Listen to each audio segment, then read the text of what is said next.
बहुत समय पहले की बात है। किसी गांव में एक सम्राट था। उस सम्राट के पास सब कुछ था। बेशुमार दौलत थी, अच्छी प्रजा थी जो उसका ख्याल रखती थी, उसके आदेशों का पालन किया करती थी और वह भी अपनी प्रजा का खूब ध्यान रखा करता था। उन्हें कभी किसी चीज की कोई भी कमी महसूस होने नहीं देता था। कहने को तो वह सम्राट के पास सब कुछ था, किसी चीज की कोई कमी नहीं थी, लेकिन उसका मन किसी न किसी काम पर टिक नहीं पाता था। वह जब भी किसी काम को करने का प्रयास करता तो उसका ध्यान कहीं भटक जाता था। इस चीज को लेकर वह बहुत चिंतित रहता था।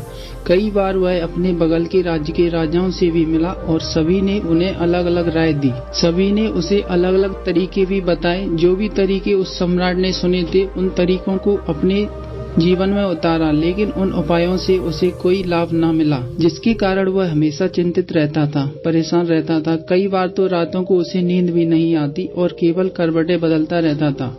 एक दिन सम्राट के कानों तक एक बात पहुंची।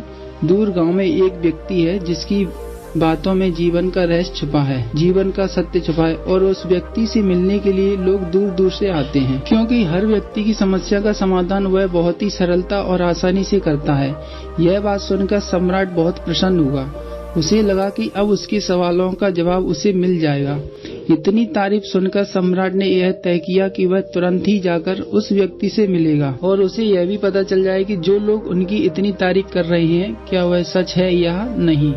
अगले दिन सुबह सुबह वह सम्राट उस व्यक्ति से मिलने के लिए निकल गया। रास्ता कुछ ज्यादा ही लंबा था, जिस कारण सम्राट ने बीच रास्ते में आराम किया।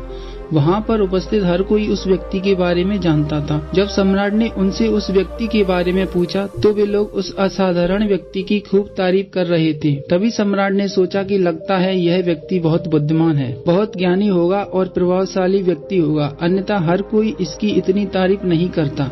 जरूर ही उस व्यक्ति में कोई ऐसी बात अवश्य है जिसके कारण हर कोई उन्हें जानता है और उनकी तारीफ कर रहा है। उस व्यक्ति की तारीफ सुनकर सम्राट के मन में उस व्यक्ति से मिलने की उत्सुकता और अधिक हो गई।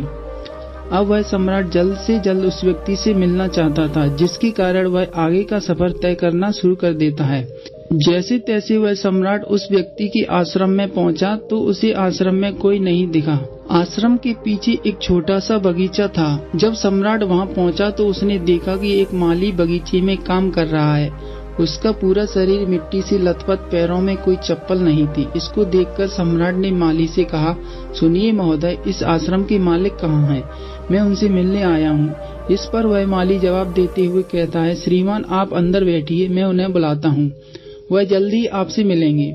माली की यह बात सुनकर सम्राट अंदर कुटिया में जाकर बैठ गया और उस असाधारण व्यक्ति के आने का इंतजार करने लगा। कुछ देर प्रतीक्षा करने के बाद वह असाधारण व्यक्ति उस सम्राट के सामने पहुंचा। उसने देखा कि यह तो वही व्यक्ति है जो बगीचे में काम कर रहा था। सम्राट ने उन्हें नमस्कार किया और बहुत हैरानी से कहा, अरे आप तो वही माली हैं जो बाहर बगीचे में काम कर रहे थे। लेकिन अब की बार तो माली एक बौद्ध भिक्षु के रूप में आया था। तभी बौद्ध भिक्षु सम्राट से कहते हैं, सम्राट मेरा मजाक माफ कीजिए, मैं बगीचे में छोटा सा काम कर रहा था। मैं ही यहाँ का माली हूँ और मैं ही वह असाधारण व्यक्ति हूँ जिससे आप यहाँ इतनी दूर मिलने आए हैं। कृपा करके अपने आने का कारण बताएं। इस पर सम्राट उन बौद्ध भिक्षु से कहता है, हे महाराज, मैंने सुना है कि आप जैसा व्यक्ति इस पूरे राज्य में नहीं है। मैंने आपकी तारीफ सुनी है, मैंने आपके बारे में कई सारी अच्छी बातें सुनी है। मैंने यह भी सुना है कि आपके पास जो भी अपनी समस्या लेकर आता है उसकी समस्या का समाधान आप अवश्य करते हैं। इसी कारण बस मैं आज आपसे यहाँ मिलने आया हूँ और मैं आपसे उपदेश सुनना चाहता हूँ, लेकिन मेरे मन में एक शंका है। इस पर बौद्ध भिक्षु सम्राट से कहते हैं, कैसी शंका? इस पर सम्राट कहता है, मैंने बहुत से विद्वानों को देखा है, बहुत से ज्ञानियों को देखा है। वे जब भी चलते हैं तो उनके पास तरह तरह की ज्ञान की किताबें होती हैं। उनके पास ऐसा कोई न कोई संकेत जरूर नजर आता है जिससे यह पता चल सकता है कि वे लोग ज्ञानी हैं। लेकिन आपके पास तो न कोई ज्ञान की किताबें हैं और न ही कोई ऐसी कला के संकेत आप में नजर आ रहे हैं। लेकिन इसके बावजूद आप बहुत शांत नजर आ रहे हैं। क्या आप मुझे इसका रहस्य बता सकते हैं? इस पर बौद्ध भिक्षु मुस्कुराने लगे और सम्राट से कहते हैं, मेरा ज्ञान तो इस संसार में प्रकृति के रूप में हर जगह है। मैं अपना ज्ञान जीवन की सरल और साधारण वस्तुओं से ही लेता हूँ। पर महाराज, आप यहाँ किस समस्या को लेकर परेशान हैं? कृपया आप मुझे आपके यहाँ आने का कारण समझाएं। इस पर सम्राट कहते हैं, गुरुवर, मेरे यहाँ आने का कारण यह है कि मैं किसी भी काम को लेकर लंबे समय तक उसी कार्य पर अपना ध्यान नहीं लगा पाता। इस पर सम्राट कहते हैं, गुरुवर मेरे यहाँ आने का कारण यह है कि मैं किसी भी काम को लेकर लंबे समय तक उस कार्य पर अपना ध्यान नहीं लगा पाता। मैं कुछ ही देर में उस कार्य से भटक जाता हूँ। कृपया कर मुझे अपने इस समस्या का समाधान बताएं। मैं इस बात से काफी चिंतित हूँ। बौद्ध भिक्षु ने सम्राट की चिंता को समझकर कहा, महाराज आपकी समस्या मुझे समझ आ गई है। आप जिस कार्य पर ध्यान नहीं लगा पा रहे उसके लिए मैं आपको एक उपाय बता सकता हूँ, लेकिन आज आपको देर हो चुकी है। आप मुझे कल सुबह मिलिए। कल सुबह का समय ठीक रहेगा। कल सुबह जब आप मुझसे मिलेंगे तो मैं आपके सभी सवालों का जवाब आपको दे दूंगा। यह कहकर बौद्ध भिक्षु वापस अपने बगीचे में लौट गए और वह सम्राट भी वापस अपने महल लौट गया। लेकिन सम्राट को रात भर नींद नहीं आई। वह बस यही सोच में लगा था कि आखिर बौद्ध भिक्षु मुझे क्या बताने वाले हैं। वह तो मुझे एक साधारण से माली नजर आ रहे हैं, लेकिन जिस तरह से उनका मन शांत था, जिस तरह से वह शांत नजर आ रहे थे, यह बहुत आश्चर्य करने वाली बात है। रात भर सम्राट इन्हीं ख्यालों में खोया रहा। अगले दिन सुबह सूरज निकलने से ठीक पहले सम्राट उस आश्रम पर पहुंचा। वहां पर बौद्ध भिक्षु पहले से ही उपस्थित थे। जैसे ही सम्राट वहां पहुंचा, उन बौद्ध भिक्षु ने एक पानी का छोटा सा जग उस सम्राट के हाथों में थमाते हुए कहा, इसे लीजिए और पौधों पर धीरे धीरे पानी डालिए।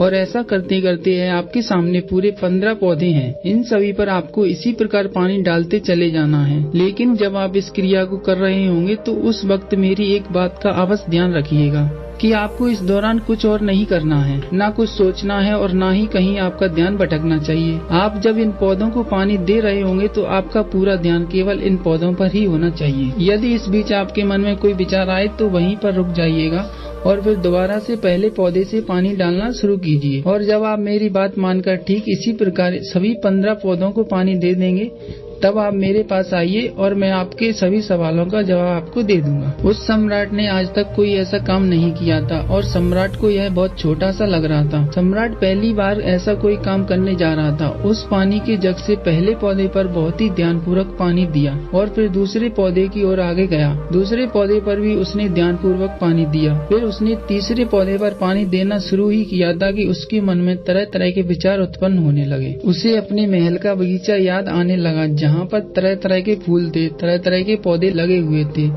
तभी अचानक उस सम्राट को उन बौद्ध भिक्षु की बात याद आ गई।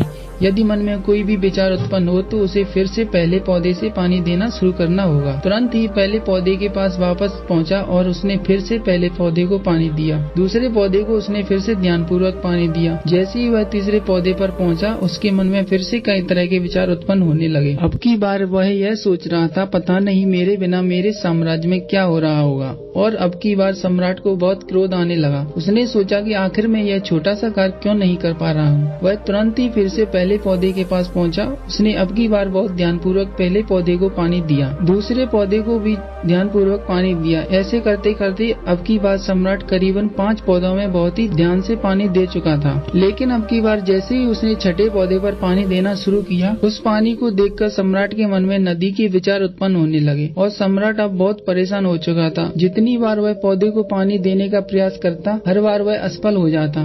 उसका मन उतना ही ज्यादा व्याकुल हो जाता और वह खुद पर क्रोधित हो जाता। सम्राट यह बात बहुत अच्छी तरह जानता था कि वह भिक्षु उनकी परीक्षा ले रहे हैं। वह बहुत विद्वान थे। इस कारण उसने उन बौद्ध भिक्षु के सभी नियमों का पालन करना जरूरी समझा। सम्राट जितनी बार भी कोशिश करता, हर बार वह असफल हो जाता। उसका मन उतना ही ज्यादा व्याकुल हो जाता, हमेशा खुद को किसी न किसी विचार में उलझा हुआ पाता। ऐसे ही करते करते सुबह से शाम का वक्त हो चुका था, लेकिन अब तक वह सम्राट पूरे 15 पौधों में पानी नहीं दे पाया था। जब बौद्ध भिक्षु शाम को वापस लौटे तो उन्होंने देखा कि वह सम्राट थक हार कर बैठा हुआ है और तरह तरह की बातों में उलझा हुआ है। तभी बौद्ध भिक्षु सम्राट के पास पहुँचे और कहने लगे, हे सम्राट, मैं तुम्हारी ईमानदारी से बहुत खुश हूँ। तुमने अपने कार्य को पूरे मन और लगन के साथ करने का प्रयास किया, इसलिए जो बात मैं तुम्हें बताने जा रहा हूँ उसे बहुत ही ध्यानपूर्वक सुनना और समझने का प्रयास करना। जब हमारा मन विचारों से खाली हो जाता है, तब उसमें मन का असली स्वरूप नजर आता है। तब साधारण से साधारण सा काम भी हमें ज्ञान और शांति देता है। इस पर सम्राट उन बौद्ध भिक्षु से कहता है, हे महाराज, पर यह कैसे संभव है?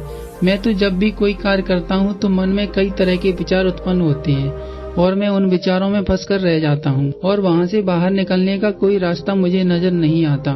तभी बौद्ध भिक्षु मुस्कुराने लगे और सम्राट से कहते हैं, सम्राट, तुम पौधों में पानी नहीं डाल रहे थे, तुम तो जल्दी जल्दी अपने इस कार्य को बस खत्म करना चाहते थे। तुम्हारे मन में तो यह विचार उत्पन्न हो रहा था कि तुम जल्दी से जल्दी इन 15 पौधों में पानी दे दो और उसके बाद तुम मुझसे मिल सको, जिससे तुम्हें तुम्हारे प्रश्नों के उत्तर मिल सकें। किसी कारण बस यह कार्य तुम्हें बोझ सा प्रतीत हो रहा था, मानो मैंने तुम्हारे कंधों पर एक बोझ रख दिया हो, और यही कारण है कि तुम अपने आप को इस पल में रोक नहीं पाए। जब हमारे सामने रखा हुआ कार्य बोझ लगता है तो हम उसे बस जैसे तैसे खत्म करना चाहते हैं, और उस काम को करते समय हम अपना पूरा ध्यान उस पर नहीं लगा पाते। जब हमारे सामने रखा हुआ कार्य बोझ लगता है तो हम उसे बस जैसे तैसे खत्म करना चाहते हैं। किंतु अगर तुम इस पल के महत्व को समझ पाते, इसके महत्व को महत्व दे पाते और केवल पौधों और पानी पर ध्यान देते, तो तुम्हें कोई भी विचार परेशान नहीं कर पाता। इस पर सम्राट कहता है, हे महाराज, मुझे आपकी यह बात समझ में आ रही है कि मैं जल्दी जल्दी इस कार्य को खत्म करके आपसे मिलना चाहता था, जिस कारण मेरा मन इस कार्य में पूरी तरह से नहीं लग सका। लेकिन यह एक पल है जो हम जी रहे हैं, उस पल में रहना बहुत कठिन है। क्या मुझे इसके लिए कोई तपस्या या तप करना होगा? इस पर बौद्ध भिक्षु एक बार फिर मुस्कुराने लगे और सम्राट से कहती हैं, जिस शांत मन की तलाश तुम कर रहे हो वह तो पहले से ही तुम्हारे भीतर है।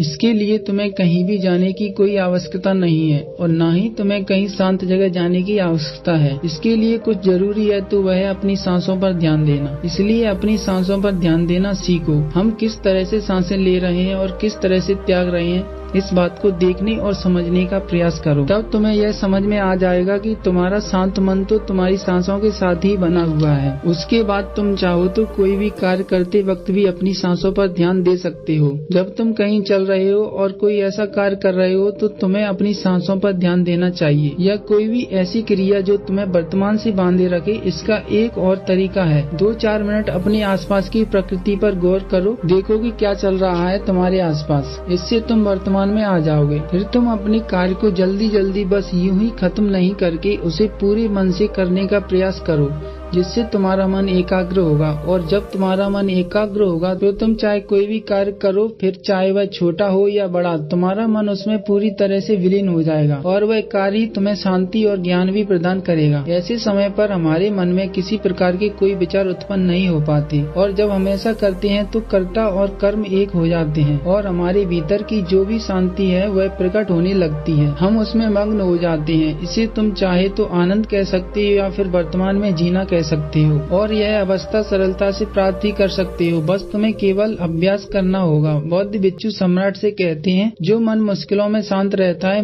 मुश्किलों से भागता नहीं है, केवल सचेत रहता है, वह मन हर परेशानी को पार कर सकता है, हर दुविधा से बाहर निकल सकता है। सम्राट को उन बौद्ध भिक्षु की यह सारी बातें समझ में आ चुकी थी। उसने उन बौद्ध भिक्षु को प्रणाम किया और वहाँ से वापस वह अपने राजमहल लौट आया। उसने अपनी सांसों पर ध्यान देना शुरू किया और धीरे धीरे निरंतर अभ्यास के कारण वह अपने हर कार्य को ध्यान और मन लगाकर किया करता था, जिससे उसे असीम शांति मिलती थी और वह छोटे छोटे कार्यों से भी ज्ञान प्राप्त कर लेता था। इसलिए दोस्तों कभी किसी कार्य को बोझ मानकर मत कीजिए, क्योंकि यदि आप उसे बोझ मानेंगे तो जल्दी जल्दी उसे आप अपने ऊपर से उतारने का प्रयास करेंगे, अर्थात उसे जल्दी जल्दी खत्म करने का प्रयास करेंगे। लेकिन इस प्रयास के दौरान आप जो भी कार्य करेंगे वह पूरे मन और लगन से नहीं हो पाएगा, और ऐसे में आप उस कार्य को जो अंजाम देना चाहते हैं, हो सकता है कि आप उसे अंजाम तक भी न पहुंचा सकें, और इसी कारण बस आपके मन में तनाव भी पैदा हो जाता है। हम चिंतित रहने लगते हैं, परेशान रहने लगते हैं, क्योंकि जो अंजाम हम उस कार्य को देना चाहते थे वह नहीं दे पाते। और हम में से अधिकांश लोग यही गलतियां करते हैं। जब उन्हें कोई कार्य सौंपा जाता है तो वह उस कार्य को करने का प्रयास तो करते हैं, लेकिन वह चाहते हैं कि वह कार्य जल्दी खत्म हो जाए, और वह उस कार्य को करते वक्त अपने आप को वहाँ नहीं रख पाते, बल्कि उनका मन तो कहीं और भटकता रहता है, जिससे हमारा मन हम पर हावी होने लगता है, हमें तरह तरह के विचार दिखाता है और हम उन विचारों में डूबते चले जाते हैं, हम उन विचारों में फंसते चले जाते हैं, और फिर वहाँ से हमें निकलने का कोई भी रास्ता नजर नहीं आता, जिससे हमारे मन में तनाव पैदा होने लगता है। हम बहुत परेशान होने लगते हैं। हम चाहकर भी किसी कार्य को नहीं कर पाते जो कार्य हमें वर्तमान की ओर ले जा सकता था। उस दरवाजे को हम खुद ही बंद कर देते हैं, क्योंकि वह कार्य हमें बोझ लगने लगता है। इसलिए जब भी आप कोई कार्य शुरू करना चाहते हैं तो उससे पहले अपना पूरा ध्यान अपनी सांसों पर केंद्रित करें, और फिर आप चाहें तो अपने काम के दौरान भी अपनी सांसों पर अपना अपना ध्यान लगाए रख सकते हैं। और यही सांस का जो ध्यान है यह आपके काम के ध्यान में परिवर्तित हो जाएगा और इस कार्य में जो भी कठिनाइयां उत्पन्न हो रही हैं उसे आप पल भर में सुलझा देंगे। फिर चाहे कैसी भी विपरीत परिस्थितियां आपके सामने क्यों न आ जाएं, आप उस कार्य को पूरे मन और लगन के साथ पूरा करके ही रहेंगे। दोस्तों, अगर आपको वीडियो पसंद आई तो वीडियो को लाइक और चैनल को सब्सक्राइब